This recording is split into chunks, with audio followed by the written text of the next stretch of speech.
hopefully we'll still get a chance to talk about some interesting stuff. Yeah, what should we talk about? I guess last time we were talking about Ooh, transhumanism. transhumanism. Yeah, so we could, I'm sure we could continue on that. But before we do, Yeah. there was one other thing I want to mention, maybe to pick up in a later session, which is the role of modeling in the discussion of existential risk from AI. So, Tyler Cowen, the economist who I've mentioned a few times before, has been. He's quite active in the effective altruism sort of world. Not an effective altruist, but he's often speaking at their meetings and on their podcasts. And he and his colleague, uh, Robin Hanson, who you probably know, Adam, have been playing an interesting role in the discussion around AI safety and existential risk. So there's many camps putting forward their views at the moment. You have the Muri School, Eliezer Yudkowsky, and the rest of the researchers there, of whom Yudkowsky is probably the most outspoken. There, at one extreme, you could say. Then there's people saying that it's all kind of made up. Jan LeCun, famous researcher in deep learning, basically publicly saying that he doesn't think there's anything to worry about. You have Jeff Hinton and Yoshua Bengio expressing more concerns, also famous deep learning researchers. And somewhere in that mix are economists like Tyler Cowen, who are publicly quite skeptical of the arguments that existential risk is on the table. And they make the kind of arguments you'd expect economists to make, right? So they're heavily based on the past. So looking at past technological disruptions, we don't see that single disruptions kind of end the world over a short period of time and achieve recursive takeoff or any of the things that are scary about the scenarios with advanced AI. And so they basically think people are over worrying and not really paying attention to how difficult it is to actually scale technology across an economy. It's one thing to have a breakthrough in the lab, it's another thing to get people to adopt it at wide scale, and that can take decades. Even things like electricity. I mean, you don't get to make use of electricity in your factory the day after you invent it, right? Everybody has to rebuild their factories, and that takes decades. So based on those kinds of arguments... 100 million people were active with ChatGPT very quickly. So. Yeah, right. So they've basically made, Tyler Cowen has several times reiterated the request. Well, he's made a statement that despite these arguments from Yudkowsky et al. Being made repeatedly and in many venues, the policymakers, for example, he's talking to in government and business, they're aware of these arguments, right? But they don't find them credible. And Cowen has put a challenge forward for the AI safety community to show your models, right? Show your working. Like, if this is really going to end the world, well, the climate change people say their thing is going to end the world, but they have a model too. And you can look at the model and you can think about whether you agree with its hypotheses. Now, maybe we could talk a bit about the idea of a model, not of the replacement of jobs. I guess that's something about which there are models, but about the more existential risk aspects of AI safety. The role that modeling might play. It's not clear to me what you would want a model to do. I find this request a little odd, to be honest. But yeah, I'm interested in your thoughts, Adam, on what role models could possibly play in this specific instance, and the role they play more generally in convincing policymakers and people outside of the sort of direct science to pay attention to an issue.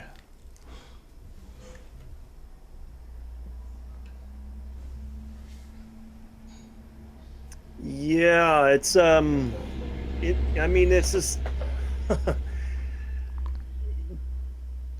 I appreciate the spirit of the challenge that Tyler is issuing here, and that and Hanson as well, if they're doing it as a duo, and others, to say if you are concerned about risks, explain your reasoning in detail, and ideally show us your methodology, show us your data, show us your modeling, just show us your cards. If you really are concerned here, lay it out. And uh, the so on the one hand, I appreciate that. And there are people who have, I mean, Eliezer Yudkowsky being an example of someone who's made a great effort to, lay out the concerns about certain types of risks of some of these technologies, AGI obviously being the one that he's concerned about, and ASI.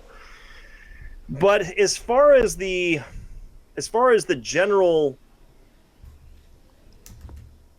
issuing the general challenge of if you are concerned that a technology has disruptive potential, you need to show us a model in order for us to find that compelling. I mean, I have a great deal of sympathy for that, as you can imagine, because understanding disruption, modeling it in a sense, at any rate, placing new technologies in a theoretical framework from which to make some grounded extrapolations and predictions is, I think that is legitimate.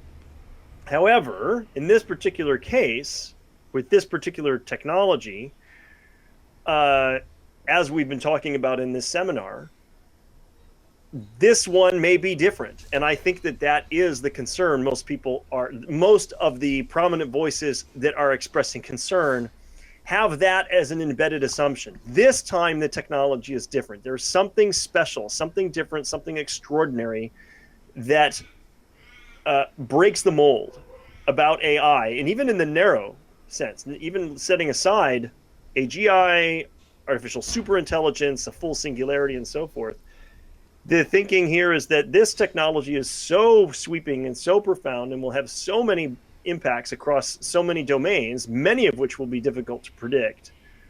In addition to the impacts that seem obvious and easy to predict, which will be profound, namely technological unemployment and technologically driven misinformation and manipulation, that I don't know what models would be worth anything. That's the problem here. Yeah. So, and this is what I've been struggling with to get a grip on over the last 6 months or so, maybe more now, 8 months, which is, does this example of technology, is it another instance that will conform to the historical patterns to which virtually all prior disruptions have conformed, or will this one break the rules like a handful of exceptional technologies have? Nuclear power, we're really nuclear weapons being an example of a one that doesn't box well into this standard model of disruption as we think about it. So I guess that's a very long-winded way of saying I appreciate the challenge. It's really a call to get serious, stop musing, and show us the work behind your thinking.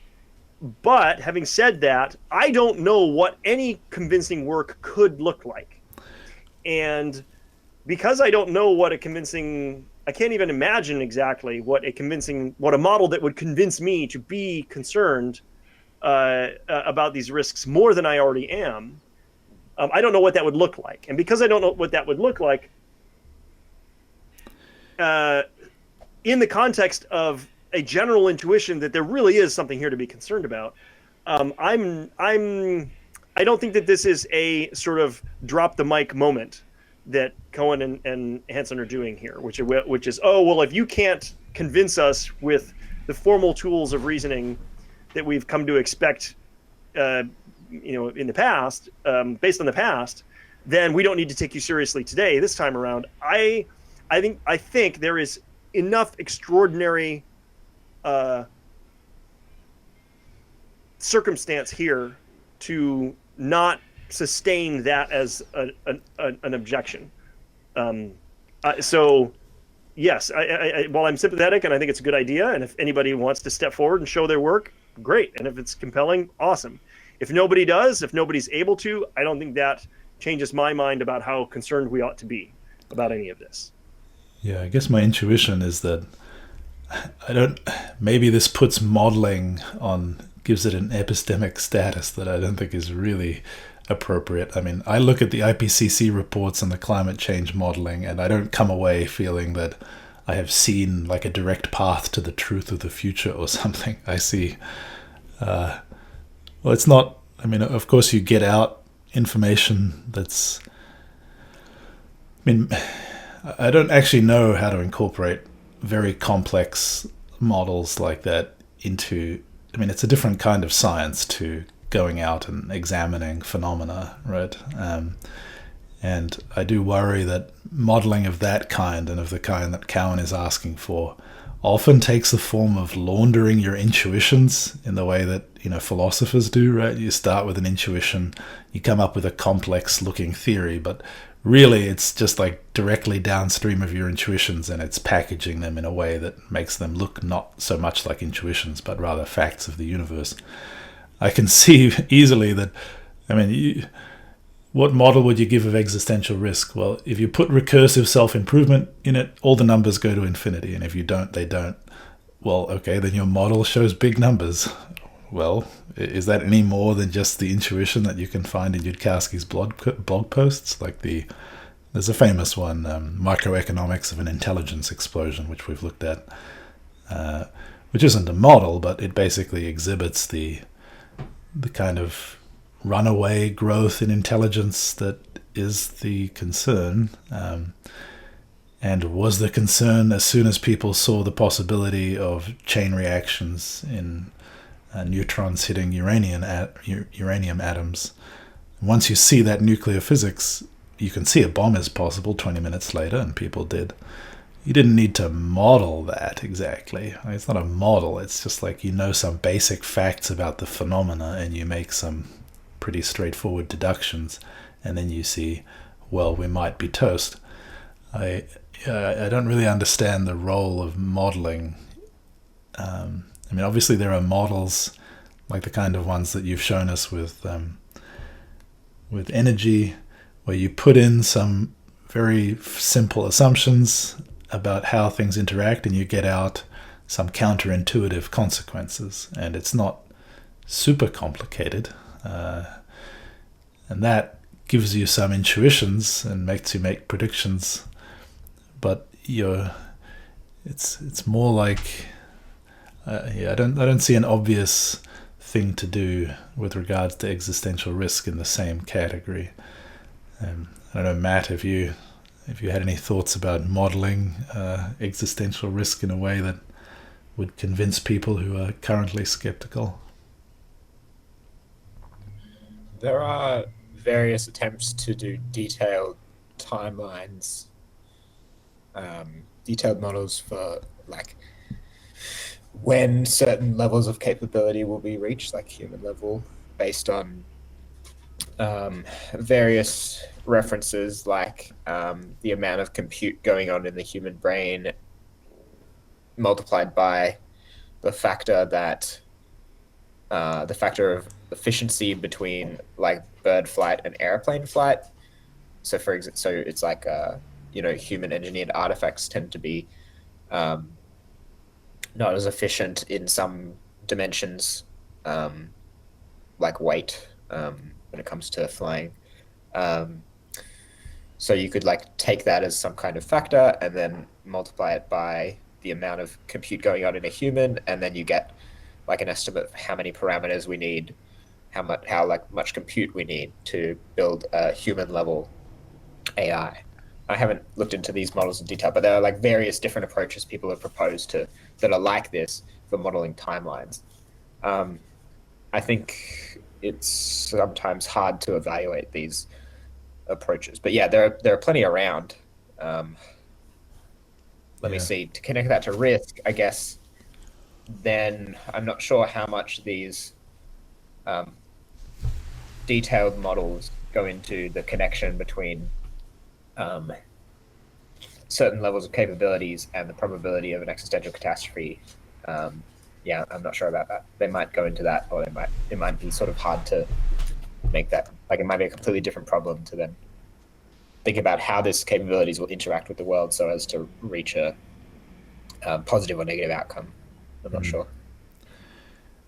I think on the one hand, it's I mean, as I've been doing as my team and I have been doing research over the last 6 years, I've come to view modeling a little bit differently than I did when I was still training as a graduate student.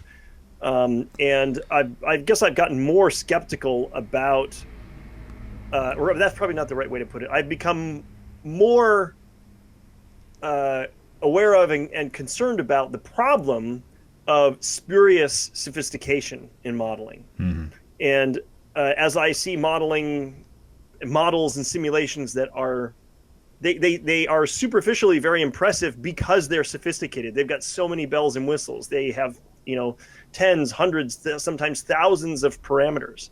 But as I've gotten more experience in trying to model the phenomena that my team has been interested in, I've become more and more skeptical in any modeling endeavor that is very, very sophisticated, because it seems like every new element that you add to a model also introduces error, and very quickly that error just compounds and multiplies, and pretty soon you can say anything you want with a model that's very sophisticated. And I've actually swung philosophically as a scientist in the other direction, which is that the very simplest models are ones that are they're it's harder to fool yourself or to use them to tell the story that your intuition is driving.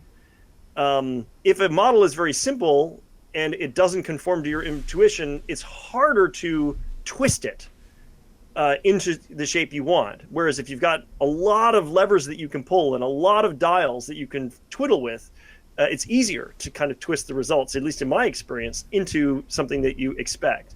Now, what's been very gratifying as a researcher is that with quite simple models, we've managed to nevertheless discover non-obvious phenomena that have been, interesting and actionable and may actually be useful to the world, which is great. That's a joy and a privilege. But I'm pretty skeptical of very, very fancy, very complex models. What I would really like to see for something that's a modeling risk would be a very simple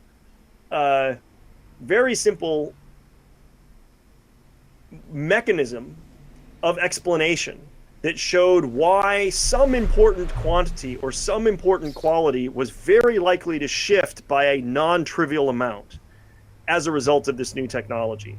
So, I mean, if you think of it from a sort of like a systems perspective, if this new technology is going to, drive some single variable or a handful of variables in a stark direction to a large extent, and even very simple versions of your model clearly show that, well, then I take that finding seriously. If you've got something much more esoteric and a marginal impact that your model is telling you that is going to occur, well, then I will be very skeptical that is distinguishable from error or noise. So that would be the thing that I would look for in an existential risk model, is something that's extremely simple, but that shows pretty unequivocally that big change in some way that we care about is coming. And the problem with modeling like that is that it isn't all that different. So, if it's quantitative, that's great, but it isn't all that different from like a philosophical thought experiment. So you said, Dan, a few minutes ago, what's the difference between that and just, what Yudkowsky is doing by, reasoning out loud through some of these risks? Well, in some ways, it's not a whole lot different. So, and then, we could get into other examples of modeling that do the sorts of things that I was being critical of a minute ago, but that are still nevertheless important. So climate modeling is a good example of that. Those are very sophisticated models, and the climate system is very complicated, so it's hard to model it in a simple way that's meaningful. And yet I still respect those because of the rigor that's gone into them. So there's I don't mean to be dismissive of all sophisticated modeling, but yeah, I'd be very hesitant to put a whole lot of stock in something that wasn't really quite straightforward. Yeah, on the other hand, And I don't really know if there's a difference between that and just the basic intuitions like, okay, if this machine can do this work, it's going to put a lot of people out of jobs. Maybe there's not a whole lot of difference there. Adam, I wonder if some of these models coming from like the rationalist community / the effective altruism community, and they're very hot on Bayesian reasoning, and so often what they do is they don't just pick particular parameters for their model, but they try and pick distributions and then reason through these, like incorporate this uncertainty around their parameter estimates. And sometimes they do like they sort of analyze what happens if you change some of their distributions and how that impacts on their assumptions, on their conclusions. I wonder if you find that generally a significant sort of, so could you turn, in your eyes, a sophisticated model with sort of fixed parameters that's not very convincing because it seems like there might have been a lot of research degrees of freedom / maybe this is quite sensitive. Could you change that in your eyes to a more plausible or more kind of, would you update more based on a model that showed it's working in terms of distributions, and it was the case that the conclusions were quite stable to many choices, even though, obviously there are still going to be choices. But I wonder if you think this kind of modeling methodology can help. Oh yeah, absolutely. I mean, that is the general term, at least in the modeling domains, the methodology that my team implements. The general term to describe what you're talking about is called sensitivity analysis. And the basic toolkit that we're using is systems dynamics, which is basically stock and flow constructs. So when you're trying to model with systems dynamics, you're trying to represent systems in terms of stocks and flows. And a basic part of what we do is sensitivity analysis, and that is running through iterations, permutations of the parameter settings to identify which parameters are if any, are sensitive to small changes. In other words, does the behavior of the system change in a disproportionately large way if you modify a parameter so I'll give you a concrete example. In the energy modeling that we've done, what we've discovered is that the costs that you can report out of the system are really very sensitive to a handful of parameters, like the interest rate on the debt that you finance a power plant with, or the tax rate, or the time frame, the number of years, in other words, upon which you finance a project. All of those parameters are really quite sensitive to small changes. And so the difference between assuming an interest rate of 4% versus 6% can really change the final results of the model. In other words, how expensive you estimate electricity is going to be from this project. And so anytime you see, like you said, a situation where the findings remain robust across a quite wide range of settings on the dials, as it were, whether you're using something like a distribution or some other, if you're dialing in the parameters in whatever ways that you are, if the findings are robust, if the outcomes, if the system's behavior is robust to those changes, if it's insensitive to those changes, then that gives you much more confidence in your conclusions. If the system is very sensitive to small changes, then your model is probably crap, honestly, because what is the likelihood that your settings are accurate, that they're an accurate reflection of the real world? So this is just basic practice. And the thing is, the more complicated you make a system, the more sensitive it tends to become to the settings on the dials. And so that's one very important reason for keeping systems as simple as possible, is to keep them robust, to keep their behaviors robust across different settings on the dials, as it were. Yeah, so I mean, I think that's of a piece with the approach you were describing, and so I would find that compelling, I think. The other thing, of course, is that you have to make assumptions about what parameters are in your simple model and what parameters or variables are not in there, because anything that's not in there is, constant or noise or error. And so you have to have very defensible assumptions about what you do and don't include, of course, as well. And that's its own challenge. So, I mean, it's an esoteric domain of discussion. What is modeling? What's good about it? What are the best practices? What are the right tools for different jobs? For something like this phenomenon, I frankly am at a bit of a loss. And the reason why is that the implications just seem so far-reaching with artificial intelligence. It seems the right thing to do is to pick out some of the key hypotheses. So returns for improvements in intelligence seems to be a key disagreement. So I think the economists, as well as some computer scientists like Boaz Barak, have expressed a sort of different intuition about the benefits of just purely becoming more intelligent. And I think this is a point on which I disagree with them, and I think the Miri crowd would disagree with them. And this seems to be a key point of difference, which leads to different predictions about the future. And these specific things might be modeled. So just to explain what this point of disagreement is. So many have observed that in human society, if an individual is a little bit more intelligent, it doesn't necessarily mean that they're going to have a corresponding degree more power in the world, right? And then the model is sort of, the go back to the Middle Ages and double your intelligence. Well, that doesn't mean you're going to be running your local fiefdom, right? And in the modern world, the people running companies are generally very intelligent, but not the most intelligent.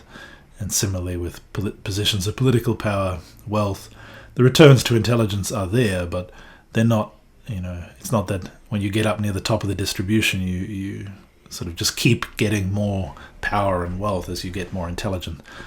Another way of putting it is that the world is complicated and you're interacting with many other agents, and just being able to predict the future better, well, maybe it's fundamentally not that predictable. Becoming more intelligent just maybe has diminishing returns. And if that's a sort of really strong fact about the universe, then superintelligence is nice, but it doesn't necessarily lead to existential risks. I find that fundamentally a very hard line of argument to go very far along, given that we seem to have outcompeted our most immediate competitors for dominance of the earth by being more intelligent.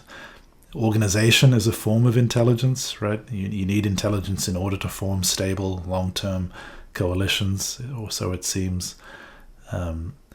We talk on the one hand about the geopolitical benefits of having control of advanced semiconductors, which seems to be a function of the intelligence, not of individuals necessarily, but of collectives. So I just don't see how the model of returns to intelligence being not that impressive holds much water, but maybe this is a point on which you can really demolish the counter-argument with a model, but I also don't see why that's obvious. Yeah, I mean, my general take is that it's both a matter of degree in terms of the advantages and the utility that accrue to intelligence, and it's a matter of context and circumstance as well. So you basically have interacting sets of necessary and sufficient conditions, intelligence and the environment in which intelligence is operative. And presumably there are some trade-offs. I mean, if I think it makes sense that you might imagine there are some trade-offs, they're not infinitely fungible, those two things.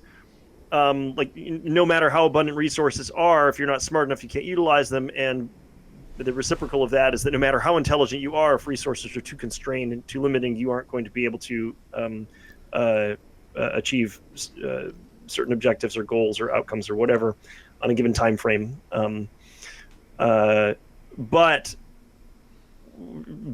there's some function, some functional domain or some functional balance in between those things, where if resources are sufficient and intelligence is sufficient, then you do get massive leaps of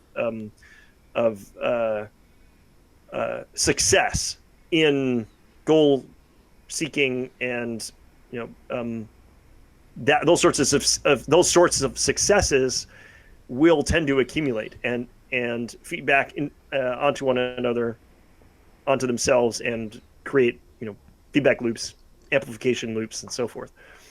And I see no reason not to expect that we are nowhere near the universe's limits on what's achievable with greater intelligence, given the resources that are available just on our planet, let alone the resources that are available in our solar system and the cosmos. So I don't find that particularly compelling, except within very, very narrow bounds. But again, it depends. I mean, if it depends on what the distribution of intelligence is in the population and where it's operative and most where you can get the most leverage, because these things are. I mean, I imagine it's fairly. It's probably quite a skewed. The distribution of the leverage that you can get is quite skewed. So, for example, it probably doesn't matter much at all the difference between an IQ of 90, 95 and 100, 115, 120. It probably doesn't matter all that much at all. My guess is that in that domain, those differences are washed out on any individuals. In any individual circumstance, those differences are washed out almost completely by other factors. Now, if you're super high IQ like you guys are, 160 or higher, or something like that, well then yeah, I mean that's going to trump these other constraints on the system, other constraints from circumstance and so forth, and you probably be able to transcend some of those things. And by the flip side, I think the major asymmetry that exists is the lower side bounds. So, for example, I mean, if you get any lower than about 80, that becomes really catastrophic for social and economic participation. Right? It's very, very difficult to succeed in a competitive, meritocratic, or even remotely meritocratic economy as an employee or as a business owner or something like that, if you have an IQ below a certain threshold. So there's threshold effects on the low end that are not necessarily there on the high end, right? I mean, having an IQ of 160 doesn't guarantee you success, but having an IQ of 60 guarantees you a failure. So there's a gross asymmetry there that I think is not always appreciated. And one reason I think why it gets lost is because when you're right near the mean, when you're right around 100, the differences don't matter that much. But when you get out of the tails, then those differences start to become stark and the asymmetry starts to become apparent. Now, all of this is a way of saying that if we're talking about artificial intelligence and superintelligence, even in narrow domains, I think that the reasoning by analogy from the example of human beings can only take us so far. And I fully expect to see, major qualitative leaps, thresholds that get passed, and then big leaps in capability. I fully expect to see that. I think that evolution and the examples between species should lead us to expect that. Maybe some social and economic evidence should also lead us to expect that. And I take no comfort at all in the idea that something with an IQ of much higher than human level, hundreds or thousands, would not be able to achieve things that would be, truly, that would absolutely stun us. I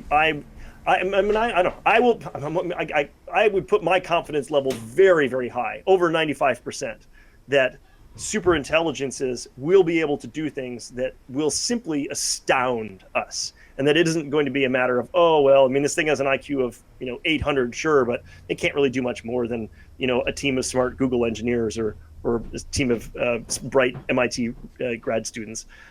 No, I fully expect just absolutely monumental qualitative leaps associated with big increases in intelligence.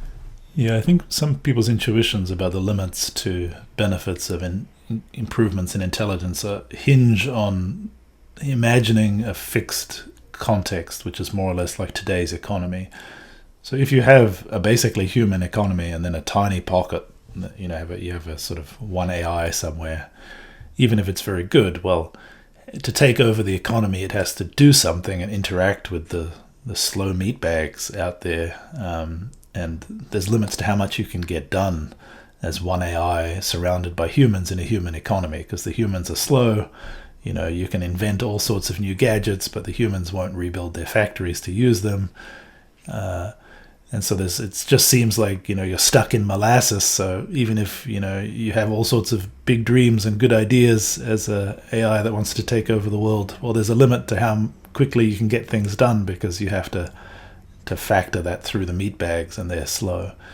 I wonder if there isn't a way of, what I imagine probably has to happen is there'll be some kind of phase transition along the lines of this diagram I'm drawing here. So if you look on the board, if you sort of imagine at the moment that the impacts of AIs on the economy, if you think about, say, GPT or Microsoft's products, which are embedding GPT all over the place, or Midjourney, or anything else that's currently starting to impact the economy, it goes through humans, right? So the AIs do something, the humans consume those products, then there's economic activity, and then that feeds back to more investment in the AIs, more GPUs, more data centers, more work on integration of the AIs. And that's fundamentally limited. The slow part is out here somehow, right? Both in terms of the economic activity and, well, GPU production is also bottlenecked by human capabilities fundamentally. But you could see a kind of short circuit of that, right? Where the AI products are, there's like an internal economy of some kind. I don't know what that would look like exactly, but that could be limited by fundamentally different constants somehow than the human economy. And once that picks up, it could very quickly accelerate. Obviously in the future you could imagine automated factories run by AIs producing GPUs and so on, but even before that, I wonder if there's a transition to what the first instance of that kind of short-circuiting might be. And if one could exhibit that in a very convincing way, maybe that would show how the argument for returns to intelligence are delusional, because they fundamentally assume that you're interacting with humans, and therefore there's limits to how much you can get done. I don't know if you have any intuitions about what that first... eventually there will be many loops inside here, and then at some point all the loops are inside there, I guess. And then there's like some super slow, handcrafted meat bag products out here.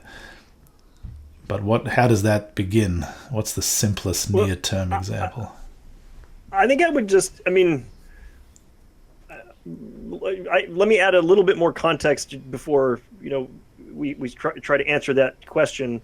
And in this case, I'm thinking, it really, the answers depend on a few other key factors, like how much hardware overhang is there if an AGI emerges. In other words, like if AGI is something that we crack with a software breakthrough, and it turns out there's a massive hardware overhang that facilitates a huge leap into super intelligence just with existing hardware, then that's very different than having very little hardware overhang, and we just barely crack it, and we just barely achieve human level, broadly speaking, approximately, human level reasoning with some superhuman add-ons like memory and so forth, and recall, and speed. But there isn't enough of hardware overhang to facilitate a massive initial foom and a real hard initial takeoff. That really changes those are really two quite different scenarios, I think, for reasoning through the answer to this question. So in the case that there is not much hardware overhang, then an AI really or an AGI, it's a bit super intelligent, just becomes an additional participant in the already crowded ecosystem of humans and human organizations and human institutions and collective intelligences that they represent and so forth. And there is going to be a lot of dependency. There's going to have, have to be a lot of relationships built between all of, as they are between humans and between, human institutions and organizations already. And in order to get anything done, like you said. And in that case, I would find that plausible, that if there isn't a hard takeoff, then AGI / weak SI would just be another player on the field, and we would see breaks or bottlenecking of its self-improvement imposed by the existing other agents in the system and other entities in the system. Okay. That's in that scenario. If there's a large hardware overhang and we get a big leap initially, then I think there's potential certainly there for a system to be bright enough to circumvent or bypass or leapfrog over the constraints and the bottlenecks that the existing system represents. And so these are obvious scenarios like, okay, well, this thing is suddenly so smart that it can invent synthetic biology or nanotechnology or something like that, and bootstrap that very quickly with relatively small number of maneuvers, and extremely rapidly enter recursive self-improvement and extremely rapidly obtain instrumental control over resources and in service of its goal seeking. Right. And so I can imagine that being plausible. That's sort of more perhaps the Yudkowsky crowd's kind of fear, is that there could be a very sudden takeoff because this thing is so smart, and plenty of hardware overhang allows it to leap to a massive level of intelligence very quickly, very early on, like as step one out of the gate. It's already able to do things that we can't imagine, including empowering itself with means that are very difficult for us to imagine. So it really depends on which of those two scenarios you want to take seriously, and the likelihoods that you apply to each of them.